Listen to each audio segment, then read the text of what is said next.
Buen día. Buenos días, ¿cómo les va? ¿Todo bien usted? También, todo bien.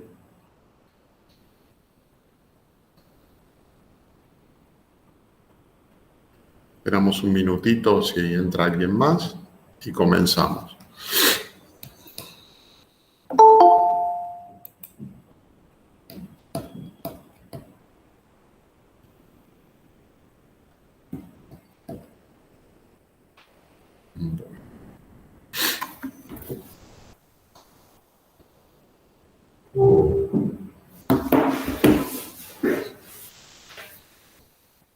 Bueno, son y 31. Voy a compartir acá la pantalla.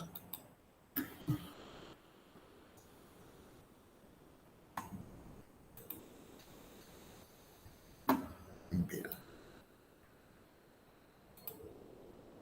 Bueno, buenos días. Espero que estén todos muy bien. Ya finalizando esta cursada, nos queda esta clase y otra más. Yo creo que esta que vamos a ver hoy es la más importante en realidad, porque creo que no la van a volver a ver en el resto de la carrera y sí lo van, y son cuadros clínicos de observación frecuente en la práctica cotidiana. Me parece importante al menos tener una idea de qué se trata. Vieron que es un término muy controvertido. A ver, perdón, que alguien está queriendo ingresar. Ahí está.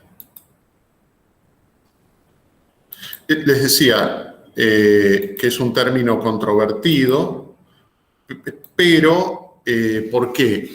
Porque, por ejemplo, en el Manual de Diagnóstico de Enfermedades Psiquiátricas de la Asociación Psiquiátrica Americana, en el año 80 quitaron el término. O sea, lo sacaron, lo hicieron como desmenuzaron en las formas clínicas que comprende la histeria, pero sacaron el término histeria porque dicen que se utiliza de manera estigmatizante y peyorativa. Pero la realidad es que es un término médico que es irreemplazable desde el punto de vista clínico porque engloba toda una cantidad de manifestaciones que tienen algo en común y para ese término utilizamos el término histeria.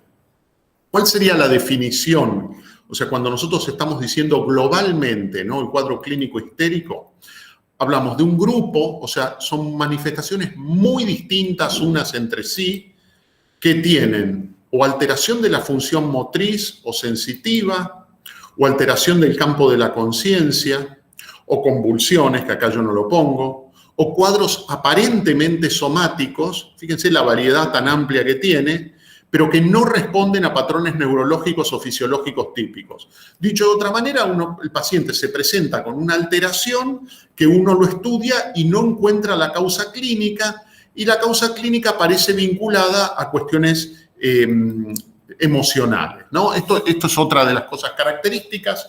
Las histerias tienen una etiología emocional, o sea, hay una causa emocional que lo está generando, y estas causas emocionales generalmente, yo les diría, en la mayoría práctica, uno dice que en medicina nunca puede decir 100%, pero entonces, en el 99% de las situaciones que uno ve un cuadro histérico, sin ninguna duda esa persona ha sufrido una situación traumática, particularmente en la infancia. Parece ser que cuando una persona tiene una situación traumática en su infancia, eso deja una huella, ¿no?, que ahora lo iremos viendo, que se manifiesta en la vida adulta ante retraumatizaciones, ante situaciones que en alguna medida activan ese trauma tan antiguo. Tengan en cuenta que cuando aparecen estos síntomas histéricos, la persona no es consciente del porqué de los síntomas, no puede explicarlo, o sea, no hay una intencionalidad de generarlo para engañar al otro, que eso a veces a los médicos nos cuesta mucho entenderlo, o sea, recuerden que no es consciente y, como les decía recién, la aparición de este síntoma tiene un porqué, o sea, tiene un valor simbólico o una ventaja psicológica. ¿Qué quiere decir esto? Que supongamos, ¿no?, una persona tuvo un trauma muy terrible en su infancia de abandono, que ahora lo vamos a ver nuevamente, y eso lo reprime, lo guarda en su inconsciente y en etapas posteriores de su vida vuelve a estar expuesta al abandono.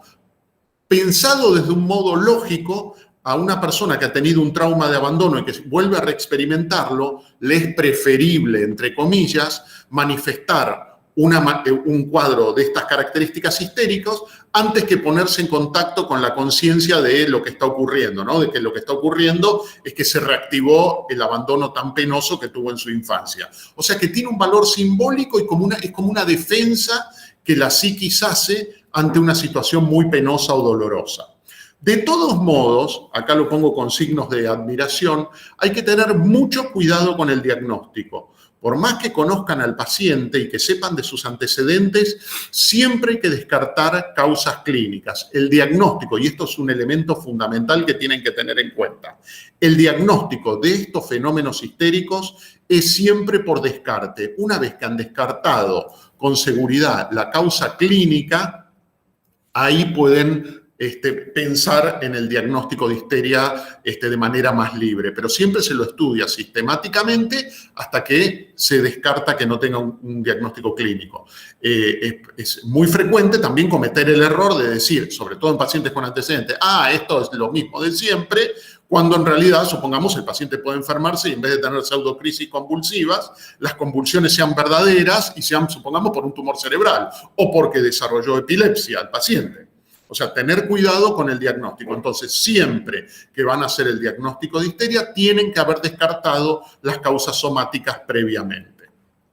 Ahora, esto era lo que les quería mostrar, ¿no? Perdón, es un poco tosco el modo en que lo he hecho, pero me parece que puede ser de utilidad también para comprender cómo es la dinámica de la sintomatología histérica en general, si uno tiene en cuenta, ¿no? La vida, ¿no? El nacimiento y como una flecha que va hacia adelante con el paso del tiempo. Uno la vida la puede, de modo esquemático, decir que hay una vida consciente en la cual uno sabe qué es lo que ocurre y qué es lo que le pasa, y también hay una vida inconsciente donde hay cosas de uno mismo que desconoce, ¿no? Supongamos que una persona nace y que a los 7 años, como les decía recién, tiene un trauma muy importante por abandono. Obviamente, pongo por abandono, pero el trauma generalmente el más grave y el que más sintomatología genera no es únicamente el de abandono, sino el de abuso sexual y también el de violencia física, ¿no? No solamente la violencia física que experimente la persona de manera directa, sino ver agredir a alguien muy importante. Por ejemplo, es muy frecuente que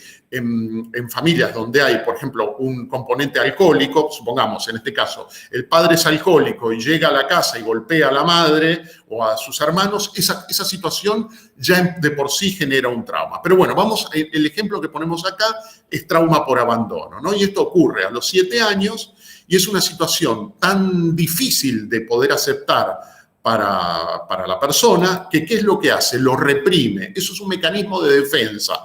Y esto nosotros, más independientemente que uno esté de acuerdo o no con Freud, esta es una observación clínica. La persona lo saca de su conciencia, el niño lo saca de su conciencia. ¿Por qué? Porque le es intolerable pensar que ha sido abandonado o que ha sido abusado o golpeado por una persona que en realidad lo tiene que cuidar.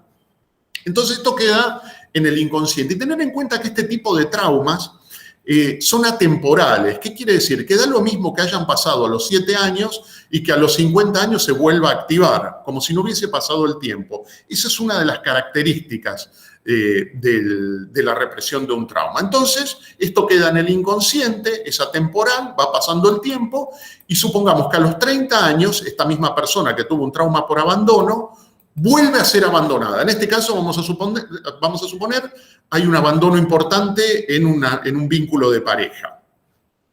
Entonces, esta situación de retraumatización activa este trauma tan antiguo y la psiquis hace fuerza para que no aparezca en la conciencia, para que no aparezca la angustia relacionada al abandono. Entonces, como esa energía está ahí, el abandono, la angustia, el desasosiego por esa situación está, y no aparece en modo de angustia por abandono, puede manifestarse de manera histérica. Por ejemplo, como veremos ahora, en forma conversiva o disociativa. Por ejemplo, con síntomas pseudoneurológicos. Esto sería, de alguna manera, diría, esquemática de explicar cómo sería la dinámica de la sintomatología histérica. Esto es lo que ustedes tienen que pensar que puede haber ocurrido en una persona cuando ustedes están quienes vayan a ser, supongamos, neurólogos, que son quienes más contacto tienen con esta sintomatología, entender que la persona probablemente haya pasado, o muy probablemente haya pasado por todas estas circunstancias. Bien, ¿cuáles son las formas clínicas de las manifestaciones histéricas? Les repito, la Asociación Psiquiátrica Americana, por cuestiones ideológicas y por cuestiones que no estaba de acuerdo con la palabra, la borró del DSM y la fracturó en estas formas clínicas. Existen las histerias conversivas, que son manifestaciones somáticas pseudoneurológicas, las veremos ya en más detalle, como por ejemplo parálisis, cegueras, movimientos anormales, desmayos o convulsiones, ¿no? Fíjense que son todas manifestaciones pseudoneurológicas. Acá me falta, por ejemplo, las parálisis, que también son muy frecuentes. Después están las manifestaciones disociativas, ¿no? Que son manifestaciones psíquicas y neurológicas donde particularmente se afecta la conciencia. ¿Se acuerdan que habíamos visto el campo de la conciencia, la lucidez, que se perdía la lucidez por ejemplo, en un síndrome confusional? Acá la persona lo que hace no pierde tanto la lucidez, sino como que se estrecha el campo de la conciencia y veremos qué tipo de manifestaciones puede tener una persona. Tener en cuenta que la disociación puede ocurrir en personas sin antecedentes de histeria en situaciones muy límites. Por ejemplo, una persona que tiene que ir a la guerra. Aunque no haya tenido antecedentes de manifestaciones histéricas, la disociación puede ser un mecanismo de defensa en una situación límite para la vida de una persona. Entonces, como les decía, este segundo cuadro se manifiesta con restricción del campo de la conciencia. Es como, y yo creo que este ejemplo es bueno, es como que la persona tuviera un fenómeno hipnótico, ¿no? Como si tuviera una autohipnosis, como si estuviera en trance. Y hay distintos grados. Hay grados muy leves, donde uno puede ver a la persona, ¿no? Como si estuviera obnubilada, hasta grados muy graves, en el cual la persona está prácticamente con la conciencia completamente estrechada. Esto se caracteriza clínicamente por la presencia de amnesias, de fugas disociativas, de cambios de identidad, de despersonalización y de desrealización. Estos 5 cuadros los veremos ahora a la brevedad. Y por último, el cuadro más complicado de todos, de las manifestaciones histéricas, el más controvertido, es la somatización, ¿no? Que también se conoce como trastorno facticio o como enfermedad de Munchausen, que es un cuadro complicado en el cual el paciente necesita asumir el rol de enfermo, o sea, el único beneficio que tiene es asumir el rol de enfermo, ¿no? Y presenta manifestaciones somáticas. Generalmente, el tipo de manifestaciones somáticas que el paciente presenta son abdominales. Si bien uno puede ver otro tipo de manifestaciones, generalmente tienen que ver con enfermedades abdominales, ¿no? El paciente quiere asumir el rol de enfermo, no puede explicar por qué lo quiere asumir, pero las manifestaciones somáticas buscan, aquí sí, engañar al médico. Ya lo veremos con un poco más de detalle. Bien, tengan en cuenta que estas manifestaciones pueden coexistir porque todas tienen una raíz común.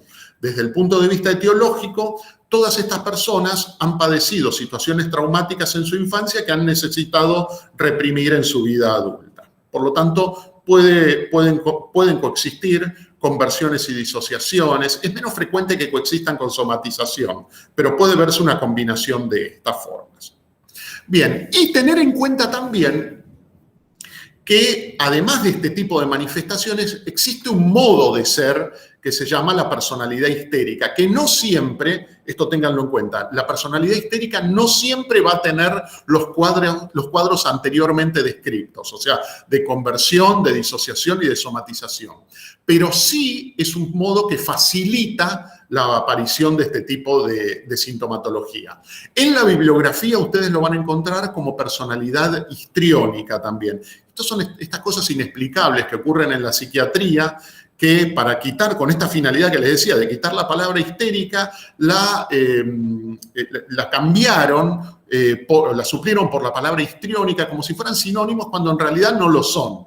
Pero bueno, hoy es un término que se utiliza, que ha quedado aceptado y, les repito, es una personalidad que facilita la aparición de la sintomatología que describíamos anteriormente. ¿Qué características tienen? Son personas muy egocéntricas que están siempre centradas en sí mismos y muy egoístas. Son muy teatrales, tienen tendencia al histrionismo, al exhibicionismo y a que las cosas se viven de manera dramática, o sea, con mucha expresión emocional. Son lábiles, pueden cambiar de la risa al llanto en cuestión de segundos, o sea, tengan en cuenta la exageración en la expresión de las emociones de este tipo de personas. Tienen como una falsa empatía, o sea, en esta exageración de las emociones, conocen a una persona y son excesivamente expresivas en cuanto a lo que sienten, y esto se nota que es falso. Son muy sugestionables y vulnerables a la influencia de otras personas. Tienen dependencia emocional, o sea, se ligan emocionalmente a otras personas porque se nota que hay una inmadurez en estas personas, y tienen una tendencia a la erotización de los vínculos, de las relaciones, pero con mucho temor a la sexualidad. O sea, las personas que conocen a alguien que tiene esta personalidad sienten como si lo estuvieran seduciendo, cuando en realidad es un fenómeno muy infantil donde la persona lo hace de manera automática, pero con un gran temor a la vida sexual como tal, ¿no? Entonces se erotiza o seduce a la otra persona, pero cuando la otra persona quiere ser seducida y quiere como progresar en el vínculo, la persona huye por temor a la sexualidad. Estas son las características de la personalidad histriónica, que hoy en día puede verse con total frecuencia tanto en hombres como en mujeres, teniendo en cuenta que en una época se decía que la personalidad histérica era típica de las mujeres, porque hay una cuestión histórica también detrás de todo esto, si me permiten. Esta sintomatología ya fue detectada, ¿no? Anteriormente descripta, ¿no? La conversión, la disociación y la somatización fue descripta ya por Hipócrates y por los médicos egipcios. Y las observaban fundamentalmente en mujeres, decían ellos, en una sociedad, tengan en cuenta, muy distinta a la actual. Y el término histeria proviene de útero. Se pensaba que esto se debía a que el útero migraba dentro del vientre y que era característico de mujeres. Por otra parte, se decía que el hombre padecía de síntomas hipocondríacos. Y tengan en cuenta que el término hipocondrio viene, obviamente ustedes ya lo deben haber visto en semiología, de debajo de las costillas. ¿Por qué? Porque se pensaba que los síntomas hipocondríacos, era porque el vaso, o sea, provenían del vaso con Z, ¿no? Del órgano hematológico, ¿no? Inmunológico, perdón. Provenían de esa zona, de ahí los términos. Pero bueno, esto hoy se ha visto que no es tan así. Uno puede ver tanto histerias como síntomas hipocondríacos, yo creo que, al menos en mi experiencia médica, de manera indistinta. Si bien, por ejemplo, el libro de Vallejo que yo les recomendé dice que hay una diferencia de 3-1 en cuanto a más frecuencia en las mujeres que en los hombres. En mi práctica clínica, la verdad, no lo podría decir. Creo que veo tanto hombres como mujeres con esta sintomatología. Bueno, como les decía, de acuerdo a Vallejo, 3-1, les repito, yo creo que en la medida que va progresando la sociedad, esto ha quedado equiparado. Tengan en cuenta, esto es un fenómeno muy importante, es que esta sintomatología y la expresión de la sintomatología va variando de acuerdo a las épocas. Veremos que hubo épocas en donde la sintomatología era muy distinta. Lo que sí sabemos es que en la medida en que hay ciudades con mayor desarrollo y mayor nivel socioeconómico, las expresiones de las emociones están como más inhibidas, mientras que la gente que vive en ciudades, ¿no?, con menor desarrollo y menor nivel socioeconómico, se permite la expresión emocional y se observa con más frecuencia la sintomatología histérica. Por ejemplo, en la Edad Media, ¿no?, en Europa había manifestaciones grupales de histeria, ¿no? Por ejemplo, las brujas, ¿no?, que eran tomadas por la Inquisición y que eran incineradas, ¿no?, en la hoguera, eran quemadas en la hoguera, se cree que eran fenómenos colectivos de histéricos. Lo mismo ocurría en la época de la peste negra, hubo como una epidemia de gente que tenía una manifestación como falsamente neurológica, o sea, como una cuestión muy rara, como si estuvieran poseídos. En realidad, la explicación que se le daba en la Edad Media a esta sintomatología es que era por posesión demoníaca, y había ciudades enteras con este tipo de manifestaciones. A medida que fue pasando el tiempo, esto fue cambiando. Por ejemplo, en el siglo XIX se empezaron a observar casos individuales, por ejemplo, los casos que describió Charcot, el padre de la neurología moderna, que tenía una sala, él tenía un hospital de mujeres en la Salpêtrière, sala de mujeres, y veía estos cuadros histéricos que eran, por ejemplo, con manifestaciones muy parecidas a las epilepsias. De hecho, la sala que tenía Charcot tenía epilepsias e histeria juntos y lo fue separando de acuerdo al tipo de manifestación física, clínica, perdón. Y también, por ejemplo, a finales del siglo XIX, el siglo XX, había, esto es historia de la medicina, es terrible, pero es así, en la época victoriana había cuadros histéricos que se llamaban bed cases, o casos de las camas, que eran fundamentalmente en mujeres que podían pasar años de su vida acostadas sin moverse, diciendo que no podían caminar. Y el cuadro de teología histérica, el tratamiento que se hacía en esa época era, aunque les cueste creer, la histerectomía. O sea, con el riesgo que implicaba en una época que no había antibióticos, que los métodos quirúrgicos todavía no estaban desarrollados, se hacía la histerectomía y las pacientes mejoraban, decían, hasta que un médico inglés se dio cuenta de la influencia emocional y de la sugestionabilidad de estos cuadros y solamente hizo la incisión sin sacar el útero y vio que la persona mejoraba, que la paciente mejoraba. O sea, fíjense también el grado de sugestionabilidad, y esos cuadros, los bed cases, hoy ya prácticamente no se ve más. Se cree hoy, y entiendo que es bastante controvertido lo que voy a decir, que la manifestación histérica actual sería la fibromialgia, ¿no? La fibromialgia que se habla, ¿no?, como que fuera un cuadro reumatológico. La realidad, uno ve con mayor al 70-80% de las personas que tienen este diagnóstico, que se cree reumatológico cuando en realidad no lo es, sufren de dolor, es cierto, o sea, la sintomatología la tienen. O sea, no es que la sintomatología es inventada por el paciente la tiene. El error es médico cuando intenta ponerle una causa reumatológica a un cuadro que es típicamente emocional. El 80% de estos cuadros de fibromialgia tienen antecedentes de abuso sexual en la infancia. Pueden buscar la bibliografía, es clarísimo eso. De hecho, un tiempo atrás yo me reuní con una persona que dirigía una agrupación de fibromialgia y le comento esta situación y me dijo, no es el 80%, sino que es cercano al 100% el antecedente de abuso sexual. Por lo tanto, es muy probable, desde mi óptica, yo creo que no hay ninguna duda que este tipo de cuadro se caracteriza por ser de causa histérica o histeriforme y no como se iba a decir, reumatológica. De hecho, si fuese una patología reumatológica, mejorarían con la introducción de corticoides y en general los corticoides empeoran el cuadro clínico de estas pacientes y estos pacientes. O sea, tengan en cuenta, y mejoran con, algunos de ellos con fluoxetina, que es un antidepresivo. Por lo tanto, tener en cuenta que este tipo de cuadros van migrando en la medida que las condiciones sociales también se van modificando. Bien, ¿qué aspectos tiene desde el punto de vista psicosocial? La presencia de este cuadro tiene un beneficio para el paciente.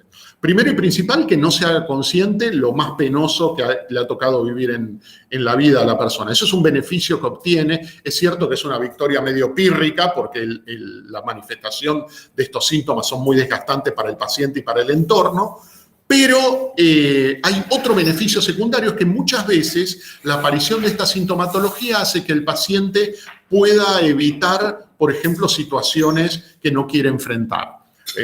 Pienso inmediatamente, por ejemplo, en un paciente que tenía que hacer frente a una situación familiar muy complicada y por la aparición de esta sintomatología conversiva lo excluyeron de esta situación, ¿no? Entonces ahí obtenía un beneficio secundario muy claro y este beneficio lo que hace es perpetuar la sintomatología, hace que los síntomas continúen. O sea que este es uno de los puntos también que psicoterapéuticamente hay que intentar tratar, porque en la medida en que uno saca el beneficio secundario, es el paso que permite al paciente poder tener conciencia de lo que le ocurre. Por otro lado, la sintomatología generalmente siempre tiene público. Es muy raro que supongamos, un cuadro pseudoconvulsivo ocurra estando solo, ¿no? En general hay público. Y un tema importante, supongamos en el caso de las pseudocrisis convulsivas, es lo que el paciente piensa que es una crisis convulsiva. Entonces, hay como una cuestión muy teatral, con público enfrente, qué es lo que él piensa. Es cierto que hay personas que tienen conocimiento de lo que es una crisis convulsiva real y muchas veces es difícil diferenciar, por ejemplo, una crisis conversiva pseudoconvulsiva de una crisis epiléptica verdadera. Es cierto que muchas veces no tienen pérdida de control de esfínteres, pero he visto cuadros pseudoconvulsivos que tenían pérdida de control de esfínteres. Y hay un lema en la neurología, en quienes se dedican al estudio y tratamiento de las epilepsias, que dicen, las pseudocrisis epileptizan, ¿no? Las de causa emocional terminan siendo verdaderas, y dicen que las verdaderas coexisten con pseudocrisis. O sea que es muy difícil muchas veces el diagnóstico. Lo importante tanto de los cuadros conversivos de pseudoconvulsivos o de los desmayos, un punto muy importante es que nunca se golpean la cabeza, ¿no? Y eso ya es un diagnóstico, independientemente de falla en el control de los esfínteres o no. El tema puntual es que cuando hay un traumatismo de cráneo, cuidado, hay que pensar, por más que tenga características de pseudocrisis, hay que pensar en una causa orgánica clara. Bien, pasamos entonces a los tres tipos de cuadros neurológicos. Empezamos con el primero, que es el trastorno de conversión. Les decía, son síntomas neurológicos funcionales. Esto quiere decir que la sintomatología no se corresponde con la alteración neuronal correspondiente. Y se caracteriza por la presencia de alteraciones motoras, o sea, por ejemplo, una parálisis, alteraciones sensitivas o convulsiones que sugieren una enfermedad neurológica. La aparición de este cuadro es agudo. Es cierto que las convulsiones también aparecen de manera aguda, pero una de las características que les permite diferenciar las conversiones de un cuadro neurológico es que los síntomas, sobre todo cuando son de alteraciones motoras y sensitivas, aparecen de la nada a todo en cuestión de segundos. Habitualmente una patología neurológica va evolucionando de manera paulatina, ¿no? No es que de un día a otro la persona perdió completamente, salvo, bueno, en una cuestión que sea, por ejemplo, un accidente cerebrovascular, pero tiene una característica de aparición como de nada a todo en cuestión de minutos, ¿no? Con máxima intensidad desde el comienzo. Y tengan en cuenta que cuando el paciente tiene estos síntomas, él no asocia la presencia de los síntomas con el conflicto psíquico. ¿Qué quiere decir? Que no sirve uno decirle al paciente, no, esto que vos te está pasando no tiene nada que ver con neurológico, sino que es emocional. Si hacen eso, pierden el paciente y lo único que le generan es malestar. Recuerden que el síntoma tiene una finalidad de evitar que llegue a la conciencia recuerdos, sobre todo emocionales, muy dolorosos. Tengan en cuenta también que el síntoma no es simulado, o sea, no busca engañarlos ni producido intencionalmente. Esto de producido intencionalmente tenemos que aclararlo en relación al trastorno de conversión. Veremos que en el facticio no es así. Bueno, ¿y qué tipos de conversión hay? Tenemos convulsiones, que son de aparición aguda o pseudocrisis convulsivas, desmayos como pseudosíncopes. Tengan en cuenta que tanto las convulsiones como los desmayos son de aparición aguda y tienden a la recurrencia.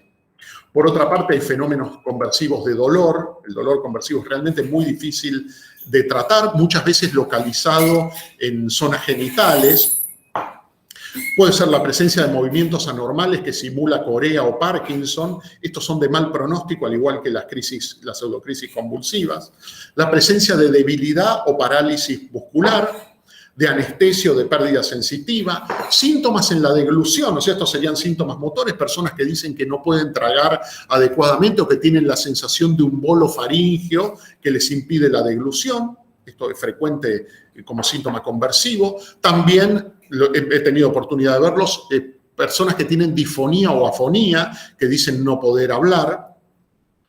Y tengan en cuenta que estos, a partir del dolor, pueden instalarse de manera estable y crónica. O sea, que este cuadro se cronifica y pueda estar presente durante meses o años y a veces evolucionan de un día para otro, desapareció, ¿no? Es muy difícil poder entender, o sea, sin tratamiento, qué es lo que ocurre con estos cuadros. De todas maneras, son de muy difícil tratamiento. No son cuadros que uno pueda decir que, como yo les decía, por ejemplo, en relación a los trastornos de ansiedad o el trastorno de pánico, que son cuadros que se tratan y se curan rápidamente, estos tienen un grado mayor de complejidad.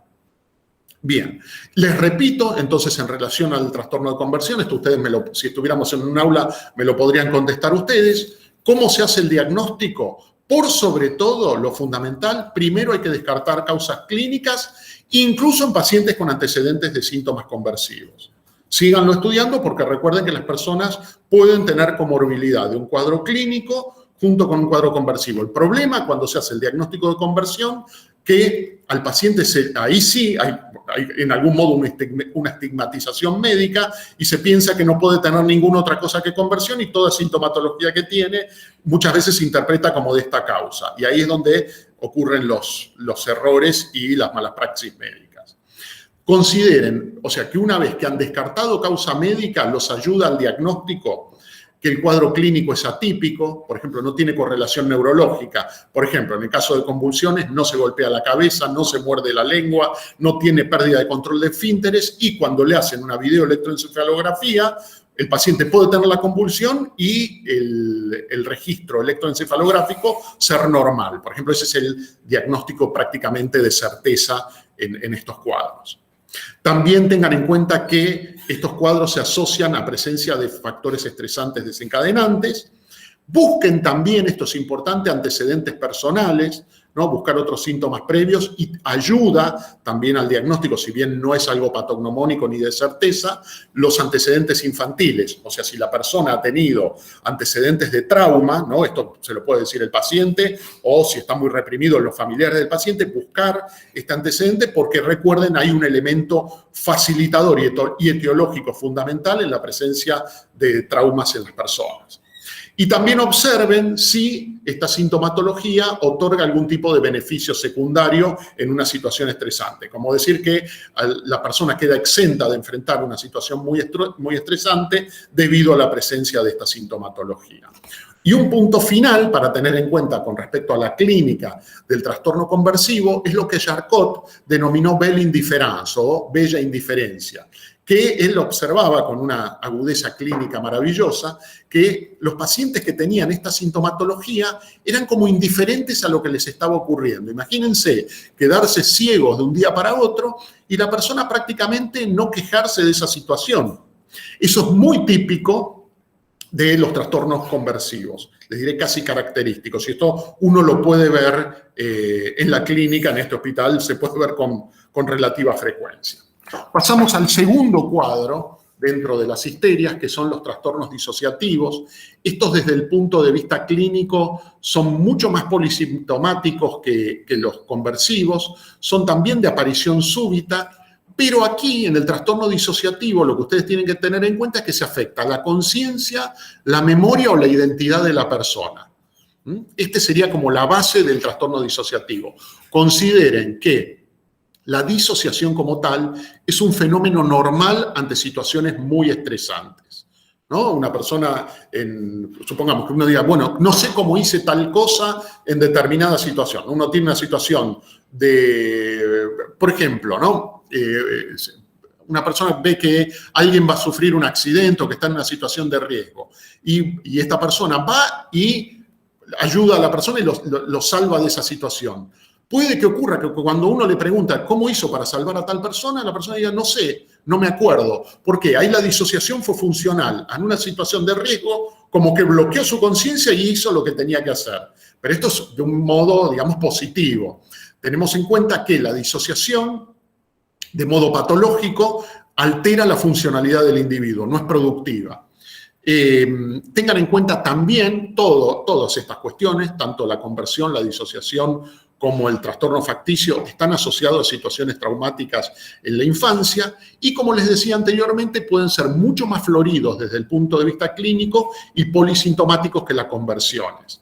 Básicamente existen 5 formas. Una de ellas es la despersonalización. Recuerden que yo les había hablado cuando vimos trastornos de ansiedad, que en las crisis por pánico la persona podía tener una sensación de despersonalización. ¿Qué es la despersonalización? Es como un sentimiento de desapego de sí mismo, como si no se reconoce a sí mismo, y la persona pasa a ser como un observador externo del propio proceso mental o corporal. Por ejemplo, creo que ya se los he dicho, perdón, varias veces, disculpen mi repetición. Por ejemplo, cuando uno trabaja con personas que fueron veteranos de la Guerra de Malvinas, muchos de ellos comentan, los que estuvieron en zonas de combate más complicadas, que en un momento el terror era tan grande que sintieron como si se desapegaran de sí mismos, como si se hubiesen apagado emocionalmente. Eso es un fenómeno disociativo de despersonalización, como que la persona está en el temor, que la defensa es separarse. Bueno, esto que ocurre como un fenómeno lógico en una situación extrema puede ocurrir en personas que tienen antecedentes de trauma ante situación de reactivación traumática. Es como si soñara, muchos explican así, o un sentimiento de irrealidad de uno mismo, del propio cuerpo, ¿no? Como si estuvieran muertos o como si diera lo mismo estar vivo que no estarlo. Acá hay que tener cuidado con diagnósticos diferenciales. Por ejemplo, hay algunos tipos de migraña que el aura es un fenómeno de despersonalización. De hecho, hay fenómenos muy extraños, ¿no?, descritos en las migrañas. Por ejemplo,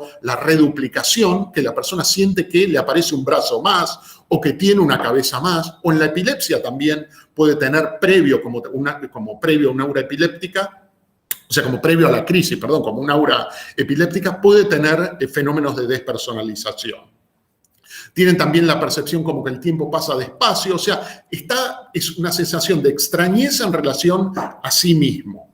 Por otra parte está la desrealización, que es un fenómeno parecido a la despersonalización, pero que esta sensación de desapego y extrañeza no está vinculada con ellos mismos, sino con el entorno que los rodea, ¿no? Hay una sensación de irrealidad del entorno, ¿no? El mundo se experimenta de esta manera como irreal, como si estuvieras distante o distorsionado, ¿no? Este es otro fenómeno también que de manera atenuada puede observarse en las crisis de pánico, ¿no?, que genera mucho temor a la persona, que no solamente se ve en este tipo de trastorno. Lo que pasa es que en el trastorno disociativo, tanto la despersonalización como la desrealización pueden durar horas o días, incluso semanas, ¿no? Son cuadros realmente complejos y que limitan mucho la vida de la persona. Luego está también la amnesia disociativa, que este es un fenómeno de la historia clínica del paciente. ¿Por qué? Puede ser que el paciente caiga a la consulta, o es llevado a la consulta y no recuerde quién es, que el fenómeno se manifieste, ¿no? Que no recuerde ni quién es él, ni qué nombre tiene, de aparición súbita. Obviamente acá hay que descartar causas clínicas, pero bueno, puede llegar a ocurrir. Pero lo más frecuente en la amnesia disociativa es cuando uno hace la historia clínica del paciente. Y acá, ¿por qué ustedes les enseñan a hacer una historia clínica? Y le dicen, bueno, es importante tener los antecedentes biográficos de la persona. ¿Por qué? Porque en estos casos, por ejemplo, uno le pregunta a la persona, ¿cuál es su primer recuerdo? Dice, bueno, a los 4 años el jardín de infantes, a los 6 años empecé el colegio primario, y de golpe dice, no, pero entre los 7 y los 9 yo no recuerdo absolutamente nada. Esto es muy frecuente que ocurra, y esa laguna amnésica que es disociativa lo que hace, está bloqueando la etapa en la cual vivió el trauma. No sé si se comprende eso, o sea, queda como bloqueado, hundido el trauma, y entonces la persona relata su historia clínica con ese bache intermedio, particularmente en la infancia. Y ese es un fenómeno de amnesia disociativa. Tengan en cuenta entonces que cuando ustedes encuentran ese bache, supongamos, ¿no? Como les decía, entre los 7 y los 9 años dicen no recuerdo absolutamente nada, muy probablemente esté vinculado a un suceso específico traumático, ¿no? Y como les decía anteriormente, también la amnesia disociativa puede manifestarse de manera generalizada, ¿no? Personas que pierden su identidad e historia de vida, esto en general dura bastante poco y es muy claro que hay una situación estresante o retraumática que lo genera. Les repito, no es tan frecuente desde lo clínico, pero puede llegar a observarse sobre todo en las guardias, cuando uno trabaja en una guardia. Luego está también el trance disociativo o estado crepuscular. Esto sería como un cuadro, ya la conciencia se altera mucho más, hay un episodio traumático y la persona se maneja con automatismos. O sea, la persona puede caminar, puede cruzar bien una calle, incluso puede manejar, pero no lo hace de manera automática. Por ejemplo, ocurrió cuando pusieron la bomba en la AMIA, una persona que estaba cerca por el impacto emocional, la encontraron 2 días después deambulando, sin saber cómo había llegado a donde había llegado. No le había pisado un auto, o sea, no había pasado, o sea, se manejaba en un automatismo sin recordar lo que había hecho. Entonces, esto implica una pérdida completa de la conciencia del entorno inmediato, pero permite la realización de conductas incluso complejas, ¿no? La persona puede deambular y, como les decía, hace poco vi un caso de una persona, una señora, que tiene una situación traumática importante, una señora grande, y entra en un estado disociativo o crepuscular donde la persona dice no recordar absolutamente nada, los que las familiares la veían muy mal, pero lo extraño de todo esto es que manejó durante 9 kilómetros. O sea, una persona que tiene un estado de estos de alteración de la conciencia, por ejemplo, por un accidente cerebrovascular, no va a poder realizar una tarea compleja como es la de manejar un auto en una zona complicada durante una gran cantidad de kilómetros o una cantidad de kilómetros.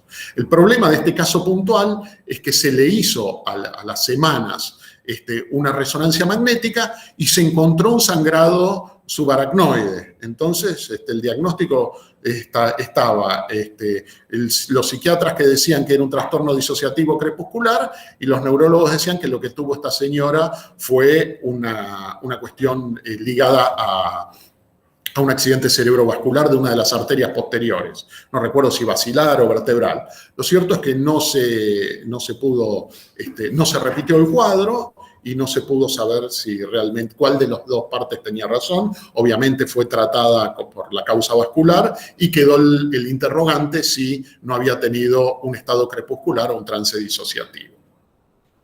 Y por último, dentro de los trastornos disociativos está el trastorno de identidad disociativo. Esto es lo que se conoce como personalidad múltiple. Esto puede verse cada vez, yo creo que con menos frecuencia. O sea, es una persona que tiene una perturbación en su identidad, que tiene 2 o más estados de personalidad bien definidos, ¿no? Entonces, muchas veces una personalidad no reconoce a la otra. Es un fenómeno bastante curioso, infrecuente en la práctica clínica y se cree más, vieron que les decía que los cuadros histéricos están influenciados por cuestiones socioculturales.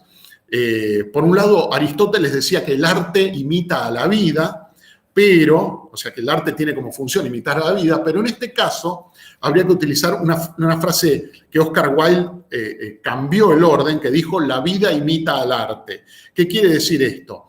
Que los trastornos de personalidad han sido mostrados en películas, en series. Es un fenómeno más ligado a cuestiones cinematográficas que a cuestiones que uno vea constantemente. Esto también es una frase de Andy Warhol, que dice que el problema de la sociedad actual es que concebimos lo que es vivir, lo que es amar, lo que es morir, cómo se debe vivir a partir de cuestiones cinematográficas. Y entonces se piensa, no me quiero ir por las ramas, que el trastorno de identidad disociativo es una copia a cuestiones que han generado el arte, ¿no? Al revés de lo que decía Aristóteles. Bien. Finalmente, en relación a trastornos disociativos, después veremos los cuadros facticios. La clínica asociada a los trastornos disociativos son personas, esto es curioso, que tienen tendencia a la premonición y a lo paranormal, pero tendencia real. O O sea, son personas que tienen una enorme capacidad sensitiva de poder detectar cosas que pueden ocurrir. Uno le pregunta esto a los pacientes y los pacientes muchas veces se sorprenden. ¿Por qué uno hace esa pregunta que tiene que ver con su vida si uno recién ha hablado? Cuando uno ve un trastorno disociativo, una persona que ha tenido un trastorno disociativo, supongamos, una laguna amnésica en su edad o un trastorno crepuscular, hay que preguntarle si tiene esta cualidad. Pueden tener en alguna etapa de su vida abuso de sustancias. Esto es muy típico, que consumen sustancias de modo, alcohol o drogas, de modo muy intenso, pero por periodos breves, y luego los dejan como si nada. Son personas que tienden a la autosugestión porque, dicho de alguna manera, también la presencia, la disociación como tal, es un fenómeno autohipnótico, ¿no? La hipnosis como tal es generar una disociación por un tercero. El trastorno disociativo, ya sea el estado crepuscular o la amnesia disociativa, son fenómenos de autosugestión, ¿no? De autohipnosis. Tengan en cuenta, como les decía anteriormente, que en la biografía muy probablemente encuentren lagunas de memoria ligadas al trauma que han vivido, particularmente en la infancia.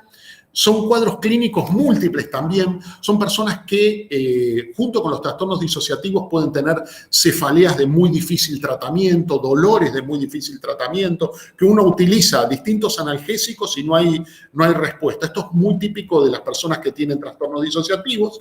Y en definitiva, si uno tuviera que decir qué es este cuadro, y yo creo que también podríamos incluir a las histerias como tal, son una forma de trastorno de estrés postraumático cuando el trauma ocurre en la infancia. Uno ve que cuando los traumas ocurren ya en la vida adulta, en una persona que no ha tenido traumas en su infancia, la sintomatología es la más propia del estrés postraumático que yo les describía en los trastornos por ansiedad.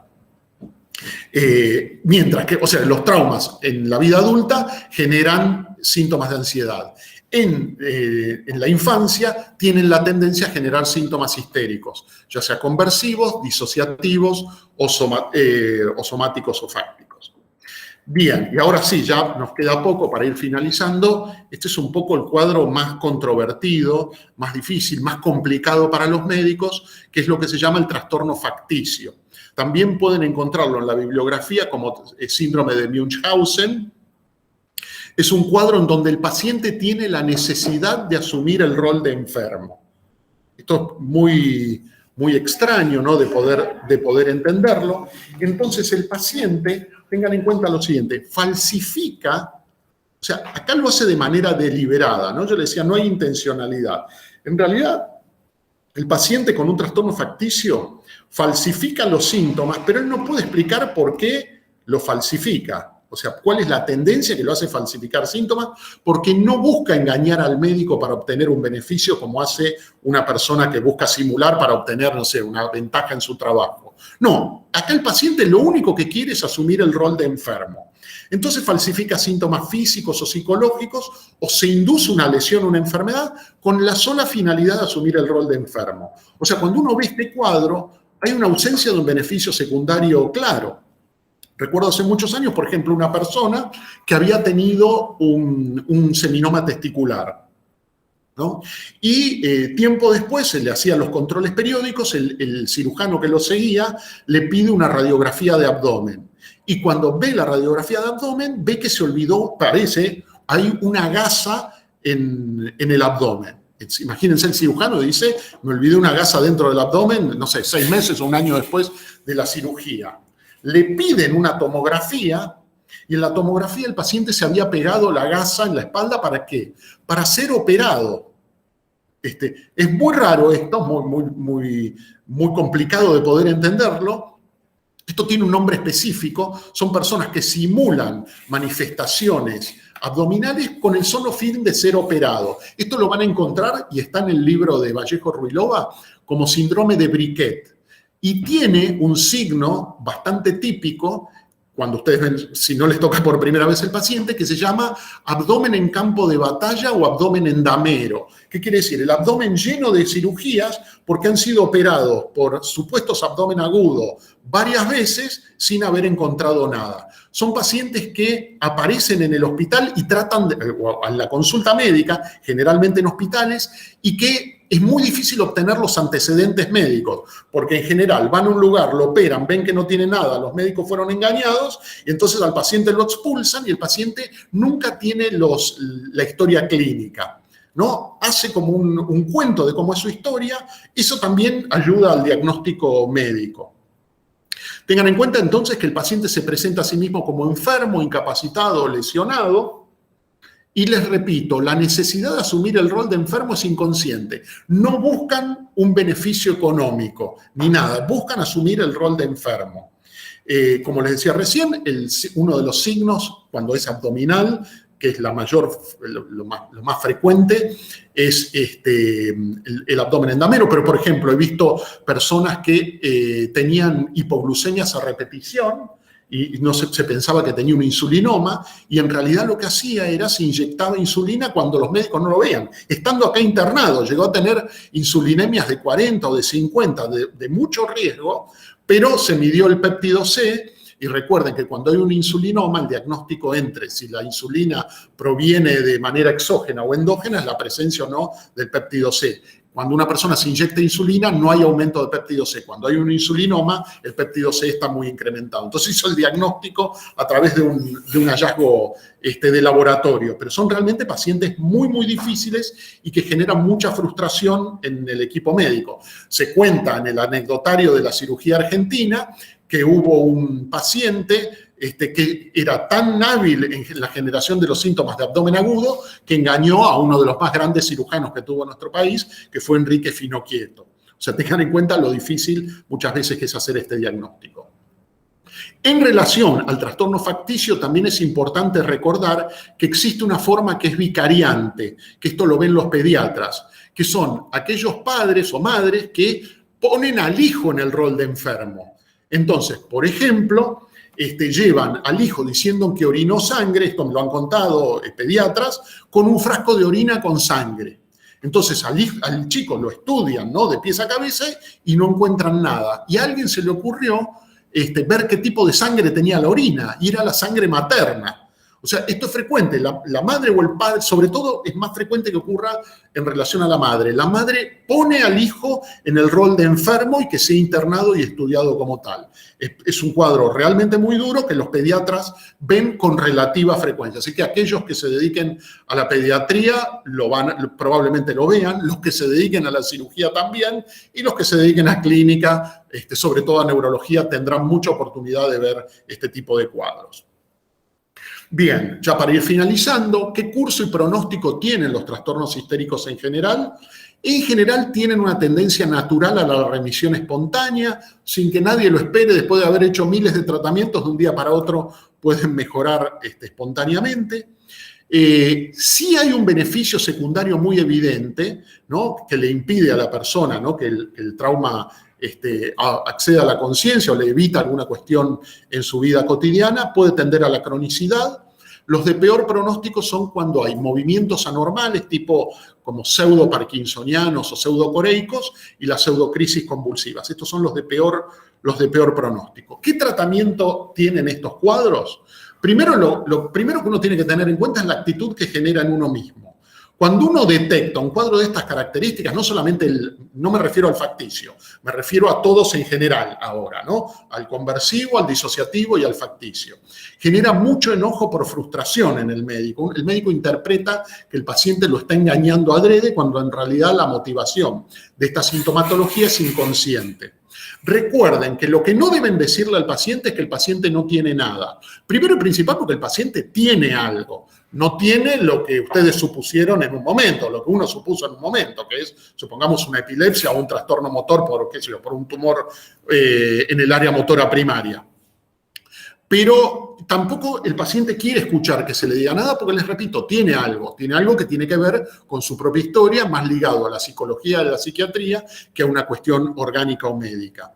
Hay quienes, y esto lo he visto, y es un cuestionamiento ético, como son pacientes muy sugestionables, por ejemplo, a pacientes con movimientos anormales les daban una solución fisiológica diciéndole que les daban un suero que habían traído de Estados Unidos y que salía a millones de dólares. Una cosa, exagero, pero es una cosa así. Entonces le daban el suero al paciente y el paciente mejora. Entonces, y la mejoría es por mucho tiempo en algunos casos. No siempre, pero en algunos casos, pues son pacientes muy sugestionables. El tema es una cuestión ética, si está bien o no engañar al paciente. Algunos dicen, no, que no está bien, pero tengan en cuenta que también el paciente mejora de su dolencia, al menos por un tiempo. Entonces es un tema controvertido, donde no hay una última palabra al respecto.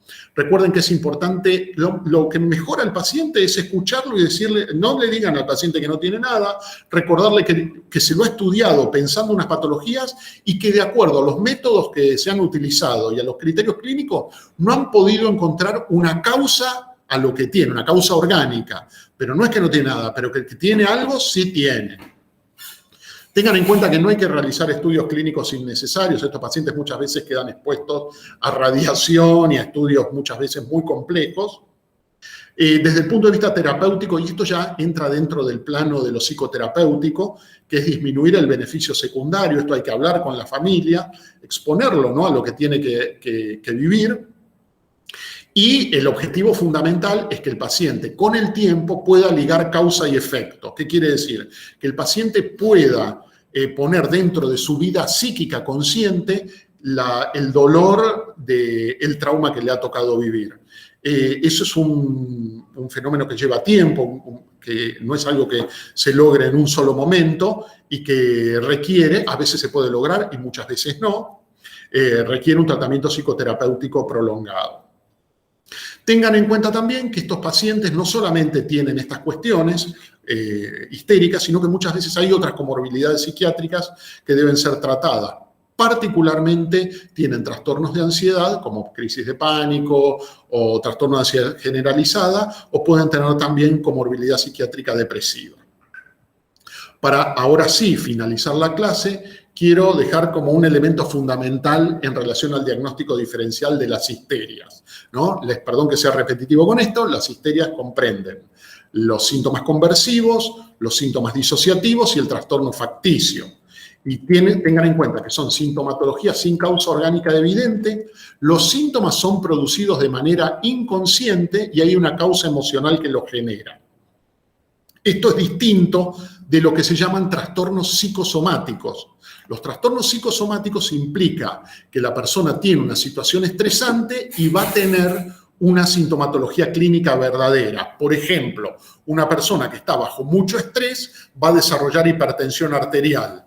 Eso es un trastorno psicosomático. La hipertensión arterial se trata, pero se piensa que fue generado por una situación de estrés. Muy distinto a lo que es una histeria, ¿no? O sea, es una patología real en la que intervienen factores emocionales o de estrés. Y por último, que esto sí es complicado y lo podemos ver también en la clínica, está la simulación. La simulación es muy distinto a la histeria, incluso al trastorno facticio, porque el trastorno facticio, recuerden, que inventa enfermedades, pero con la sola finalidad de asumir el rol de enfermo. El simulador finge síntomas de manera deliberada para obtener un beneficio. En este caso son beneficios económicos o laborales, o sociales también. Esa sería la causa, ¿no?, la diferencia entre un punto y otro. Bueno, muy bien. Esta es la clase de hoy. Les agradezco su presencia. No sé si alguien quiere hacer alguna pregunta.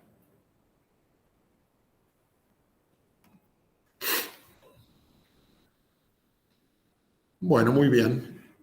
Veo que no hay preguntas. Cualquier cosa que necesiten, estamos en contacto por Facebook. Sobre esta clase vamos a hacer un trabajo práctico. La idea es que, al menos para mi modo de ver, creo que de la cursada que tenemos, es quizá la más importante, no por el contenido ni por cómo fue expuesta, sino porque probablemente no lo vuelvan a ver en la carrera como tal, salvo aquellos incautos que hagan psiquiatría. Bueno, no sé si alguien quiere hacer alguna pregunta. Pues veo que hay un micrófono que se mueve. Bueno, muy bien. Nos vemos el próximo martes con la última clase, que sería drogas de abuso.